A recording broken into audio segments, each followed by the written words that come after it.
Welcome to Soul-Led Creative Women, the podcast for heart-centered creative women who are ready to reclaim their spark and live with deeper meaning, authenticity, and soul. This episode is all about soul care. And before we dive in, here are 3 powerful reasons to listen to today's episode.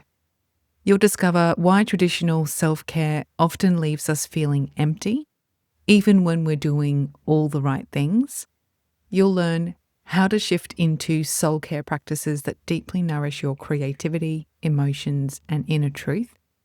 And you'll leave with simple, soulful reflection prompts to help you reconnect with yourself in more meaningful ways, even if life feels full or overwhelming right now. If you've been feeling disconnected, tired, or creatively uninspired, this episode is your invitation to come back home to yourself. Let's begin.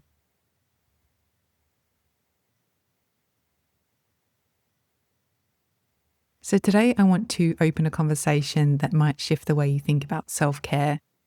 Something I've felt stirring in my own life and something I see rising in the hearts of other creative women right now. We live in a world that tells us self-care is the answer to everything. And don't get me wrong, I do love a good bath soak or a feel-good pamper. But here's the thing. Self-care is not always soul care. And for many of us, creative, intuitive, heart-led women, the kind of care we truly need goes much deeper than what we've been sold. So in this episode, I want to explore what it really means to shift from external self-care to soulful, meaningful, deeply nourishing soul care.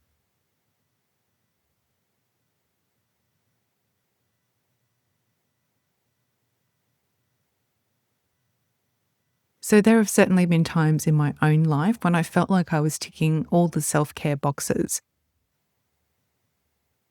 I had the candles, the natural beauty products, the bath salts, the treat yourself moments, the organic wine just to relax, all the organic food, and my pantry looked like a health food shop at times. I was doing everything that looked like self-care on the outside. But inside, I still felt disconnected. I still felt tired. I still felt like something was missing.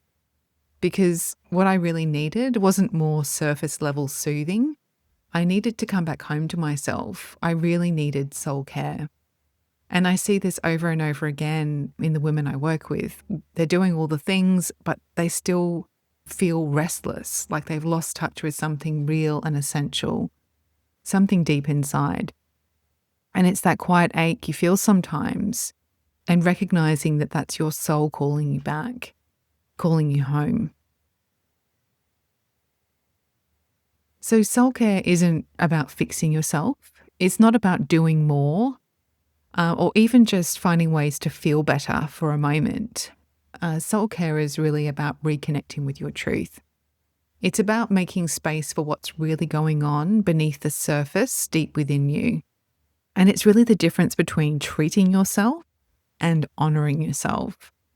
And where self-care says, you deserve a break, soul care whispers, come home, let me hold you, let me show you what you truly need. So we can look at a few contrasts between self-care and soul care. So on the self-care side, it's really a temporary relief. It can be very surface level, and it's really just putting a Band-Aid on something that's often much deeper. Soul care really is about establishing a lasting reconnection and a way to deeply connect that resonates with you. On the self-care side, it's often really external in its focus. So it's all about finding ways to care for yourself using external measures, external tools. Whereas soul care is really about a deeply internal reconnection, a deeply internal holding of space for yourself. On the self-care side, we often lean into self-care when it's sort of like a reaction to burnout, when we're feeling a bit exhausted and a bit tired. But on the other side, soul care is really about finding a rhythm that nourishes you so that you don't burn out. On the self-care side, it's really about focused on fixing you and making you feel better. whereas soul care is really rooted in an honoring, which naturally makes you feel better, right? And self-care is also, it feels good in the moment versus soul care, which feels true in the body and the heart. So don't get me wrong, self-care isn't bad. We still, should lean into self-care, but it's just incomplete if it doesn't help you reconnect at soul level, internally, deeply within. So when we bring presence and intention into the way that we care for ourselves, even the smallest act can become soul care. But it requires us to pause, to listen, to ask, what does my soul truly need right now?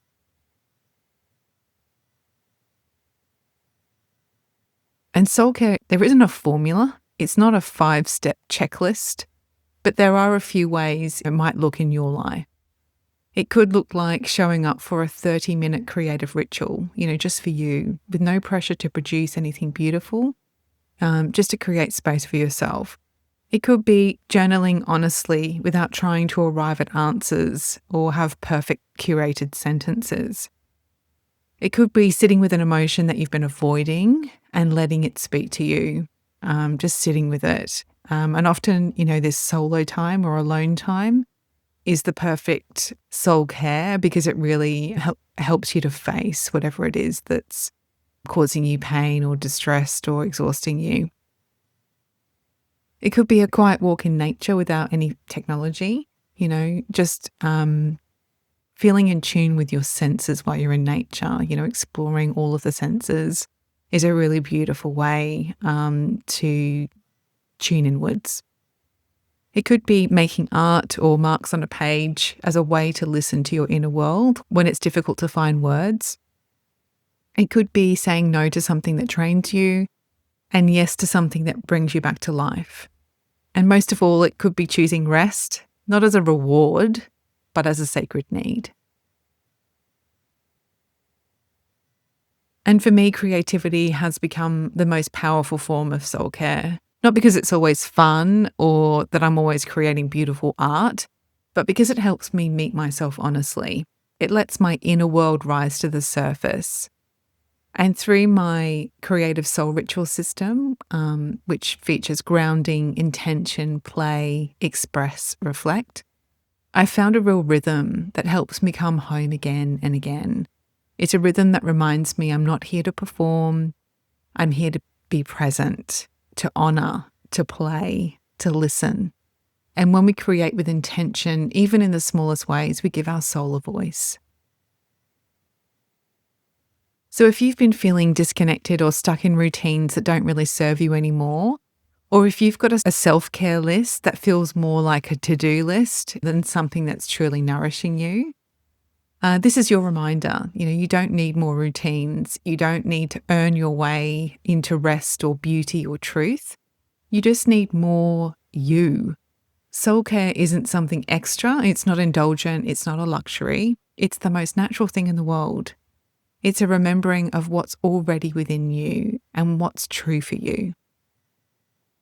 So I have a few gentle questions you can sit with to finish this episode, maybe in your journal or just in reflection. So the first question is, what have you been calling self-care that no longer feels nourishing?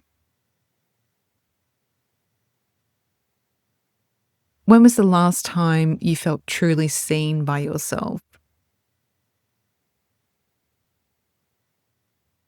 If you could design a soul care ritual just for you, what would it include? And finally, what would it feel like to treat your creative time as an act of devotion, not a task? Choose the questions that resonate most with you. Let whatever rises be enough. I hope you enjoyed this episode. Take care.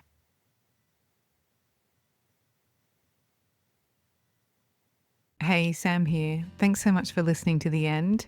If you'd like to keep the conversation going, I would absolutely love to hear from you. Join my free soul-led creative community and gain access to free guides and resources, plus exclusive events and workshops, all from within the members area. This is your chance to connect with me and other like-minded souls. Please head to samhorton.co/community. Take care.